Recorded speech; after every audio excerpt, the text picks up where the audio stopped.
Bien, hola, ¿qué tal? ¿Cómo están todos? Espero que estén estupendamente. Pues ya era hora y no estoy hablando de peluquearme. Estoy hablando que hoy nos toca ya adentrarnos en lo que hizo Gauss en su descripción de las superficies. ¿Qué es lo que hemos hecho hasta ahora? Veíamos que si describíamos dos curvas y esas dos curvas, de ahí podíamos sacar una curvatura. De esas dos, entonces podíamos extraer al final la curvatura de la superficie.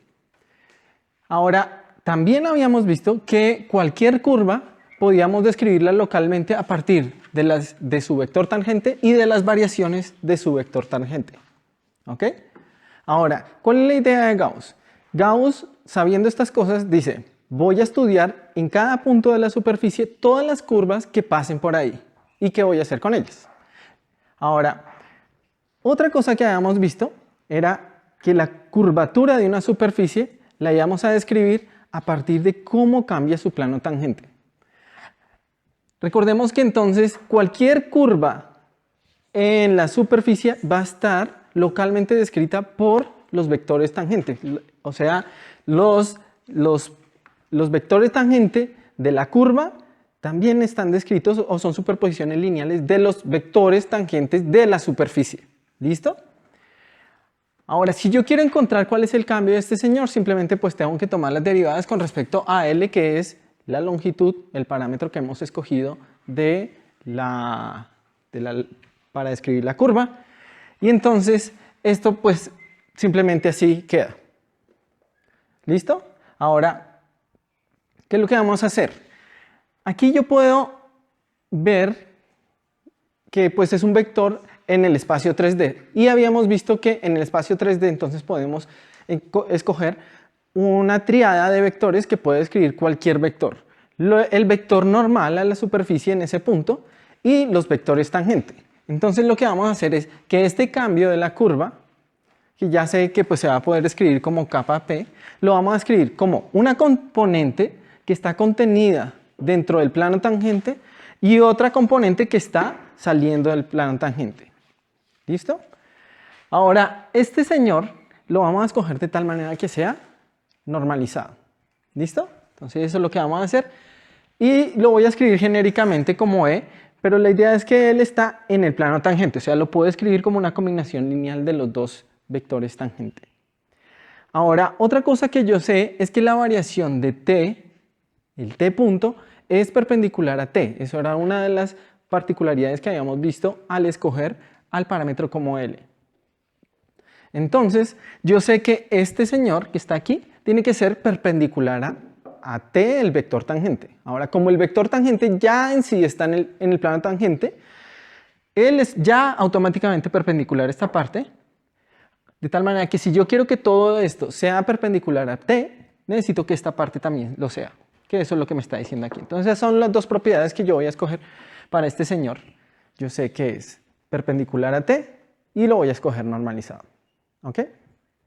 Bien, de tal manera que entonces las variaciones de la curva en la superficie van a quedar descritas en términos de dos parámetros. Uno que es este kappa g y este kappa n. Entonces este kappa g es simplemente como que tanto la variación del vector tangente está contenida en el mismo plano tangente. Mientras que este lo que me está diciendo es que tanto se está saliendo de ese plano tangente. Ahora, debe ser claro que si la curva está contenida en un plano, pues entonces este señor tiene que ser cero, porque él no se va a salir nunca de su plano tangente. ¿Listo? Ahora, tratemos de entender mejor cuándo sale este. Entonces, para eso veamos la esfera. Ahora, si yo cojo, vamos a tomar la esfera y unas trayectorias particulares, que son los círculos. ¿Bien? Entonces, en estos círculos, si vemos, en general, kappa g es distinto de 0. ¿Cierto? Este pedacito. Entonces, aquí ¿qué es lo que estoy haciendo? Si se dan cuenta, lo que estoy haciendo es viendo el vector P del círculo, este señor, y lo proyecto en el espacio tangente y en el vector normal. Veo que hay dos componentes que son estas dos. ¿Ok? Entonces, en general, para un círculo general tengo una componente en el plano tangente distinta de 0. ¿Listo? Pero para unos círculos particulares voy a escoger ahora el círculo máximo, o sea, en el que está en el ecuador, los círculos máximos, tengo que el kappa g es 0. Y ahí sucede entonces que el kappa n va a ser el máximo posible. Voy a tener una proyección máxima en la dirección normal. ¿Ok? Ahora, de la idea que tiene Gauss, no he dicho lo último. Entonces, sí, yo quiero estudiar todas las curvas que pasan por un punto P, pero ¿qué quiero hacer de ellas? Lo que voy a hacer es, de todas esas curvas, voy a escoger las que tengan máximo kappa n. ¿Listo? Esa va a ser nuestra tarea. Y una vez encontremos esas curvas, voy a tomar precisamente lo que habíamos descrito antes con estas direcciones y de ahí, de la multiplicación de sus dos curvaturas, obtengo precisamente la curvatura de la superficie en ese punto. ¿Ok? Veámoslo, por ejemplo, para un círculo. Un círculo es un poco trivial. Tengo un montón de curvas con máximo, o sea, todos los círculos máximos que pasen por ese punto, pues van a tener una curvatura máxima. Pero, por ejemplo, en el ecuador ya tengo uno y ahora puedo tomar otro círculo máximo perpendicular a este. Ambos tienen curvatura 1 sobre r al final, o 1 sobre a, si estoy hablando de radio a de la esfera. Y la multiplicación pues me va a dar 1 sobre a cuadrado, que es la curvatura de la esfera. ¿Ok? En otras situaciones, como en la silla de montar, pues tengo dos direcciones con curvaturas opuestas, una curvatura positiva y una curvatura negativa. Y entonces tengo que la multiplicación me da una curvatura negativa, que sería el espacio hiperbólico, como el de la silla de montar. Entonces vamos a hacer esto que acabo de decir, lo vamos ahora sí a formalizar. Entonces tratemos de ver con más detalle lo que acabamos de exponer.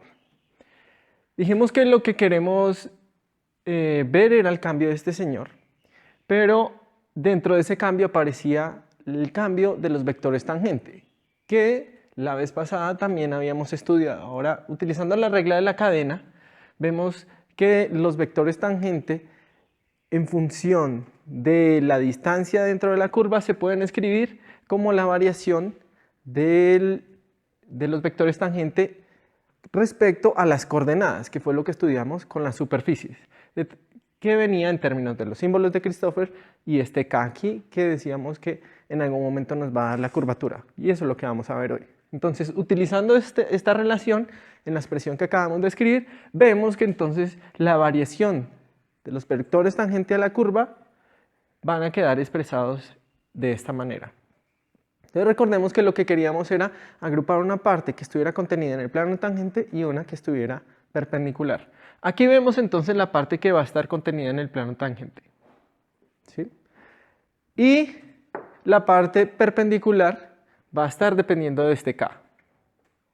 O sea que ese kappa n que acabamos de definir queda determinado de esta manera en términos de este K y de los vectores tangentes. Fíjense que la estructura que tiene este señor es muy similar a la que tenía nuestro elemento de línea. De tal manera que este incluso tiene un nombre parecido, en general se le llama la segunda forma fundamental y esta es la primera forma fundamental. ¿Ok? Entonces, ya que tenemos esta forma para el K, para el kappa, podemos intentar maximizarlo. Recuerden que lo que estamos buscando son las curvas que me maximicen este señor.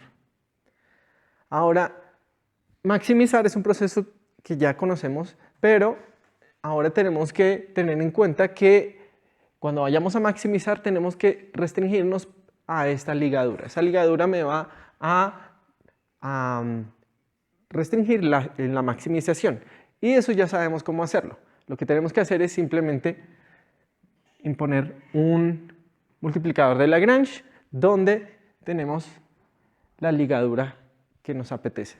¿Sí? Aquí está la norma de T, que es 1. Esa es la ligadura que queremos imponer. Y ya maximizar con respecto a vamos a maximizar con respecto a los vectores tangente, que son los que caracterizan mi curva en ese punto. O sea que cuando yo maximizo, es derivar, obtengo este señor acá. Ahora, si lo escribo así, pensando que, recordemos que todo lo que estamos haciendo es, estamos pensando que estamos escogiendo unas coordenadas que son convenientes, de tal manera que la métrica va a ser invertible en ese punto. Entonces, en vez de escribirla de esta manera, multiplico por la inversa de la métrica y obtengo esta ecuación acá. ¿Por qué la escribo de esa manera? Porque si se dan cuenta, lo que estoy obteniendo es algo veces la identidad de un número aplicado sobre un vector, que es simplemente una ecuación de valores propios. O sea que estoy encontrando que maximizar las capas es equivalente a resolver la ecuación de valores propios para esta matriz, donde los valores propios van a ser los multiplicadores de Lagrange que estoy metiendo acá. Ahora, si yo vuelvo a esta ecuación y la multiplico por un t, vuelvo y multiplico por un t, fíjense que aquí me va a quedar capa tt, que es este señor que habíamos dicho que era kn. Y por aquí me va a quedar la norma de t, de este lado, que es 1. Así que obtengo esta relación de acá. Estoy obteniendo que los valores propios de esta matriz son simplemente los k's, kn, que maximizan. ¿Sí? Entonces, los máximos valores que estos pueden tener son precisamente los valores propios de este señor. ¿Ok? O sea que nuestra tarea va a ser simplemente encontrar los valores propios de esta matriz. Y ahora que tenemos esos valores propios, pues podemos hacer combinaciones que sean invariantes. Y esas ya las habíamos en algún momento sugerido, que eran la traza, o la suma de los valores propios, y el determinante, que es la multiplicación. Y de esas entonces podríamos extraer la curvatura intrínseca y la curvatura extrínseca. Ahora, si se dan cuenta entonces, efectivamente van a depender de esa matriz K, que me dice que tanto los planos se me van a curvar.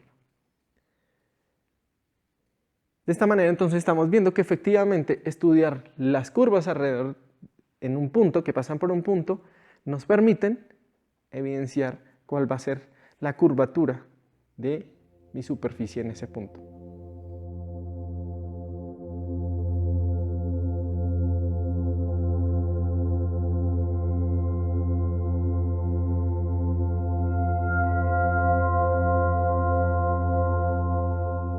Mal haría yo en hablar de superficies, caminos y montañas sin venir un poco a la montaña.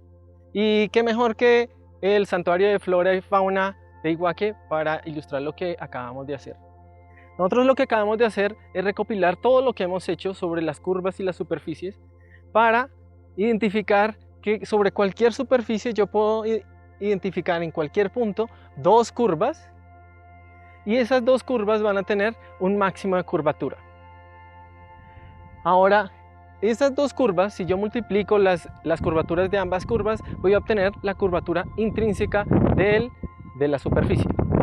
Mientras que si tomo la suma de las dos curvaturas, voy a tener una relación con la curvatura extrínseca. Para ver mejor esto, veamos un par de ejemplos.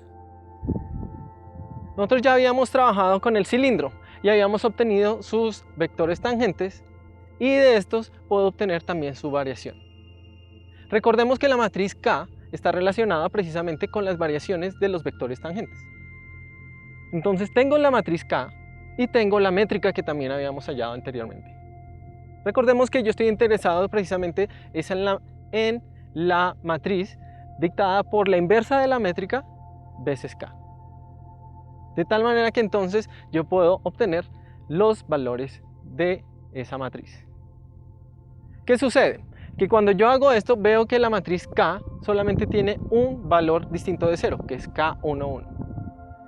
Y la matriz G a la menos 1 veces K también tiene solamente un valor distinto de 0. ¿Esto qué implica? Que el determinante de esta matriz, que es la multiplicación de sus valores propios, va a ser 0. Que nos está indicando precisamente que la curvatura intrínseca del cilindro es 0. En cambio, si yo tomo la traza, obviamente va a ser distinta de 0 porque uno de sus elementos en la diagonal es distinto de 0. Y esta va a estar relacionada con el hecho que la curvatura extrínseca del cilindro es distinta de 0. Un caso más elegante, y que de hecho alguna vez dije que era el paradigma de los espacios con curvatura negativa, es la silla de montar, de las cuales vemos muchas en las hondonadas de las montañas. Voy a escoger la parametrización en términos de x y y me voy a parar en el punto 0, 0. Con esta parametrización entonces es sencillo encontrar los vectores tangentes. Y nuevamente con los vectores tangentes voy a encontrar sus variaciones. Además de esto, algo que también es fácil de ver sacando la métrica alrededor del punto 0, 0, tengo que la métrica es precisamente la métrica euclidia en el punto 0, 0. De tal manera que tengo ahora sí la matriz g a la menos 1 veces k, que es la que me interesa para obtener sus valores propios. Vemos en este caso que tengo dos términos en la diagonal, distintos de 0, con signos opuestos. Esto que me muestra que el determinante va a tener signo negativo y me está mostrando que efectivamente que la curvatura intrínseca de la silla de montar es negativa. Puedo también tomar la traza de la matriz, que me está hablando de la curvatura extrínseca.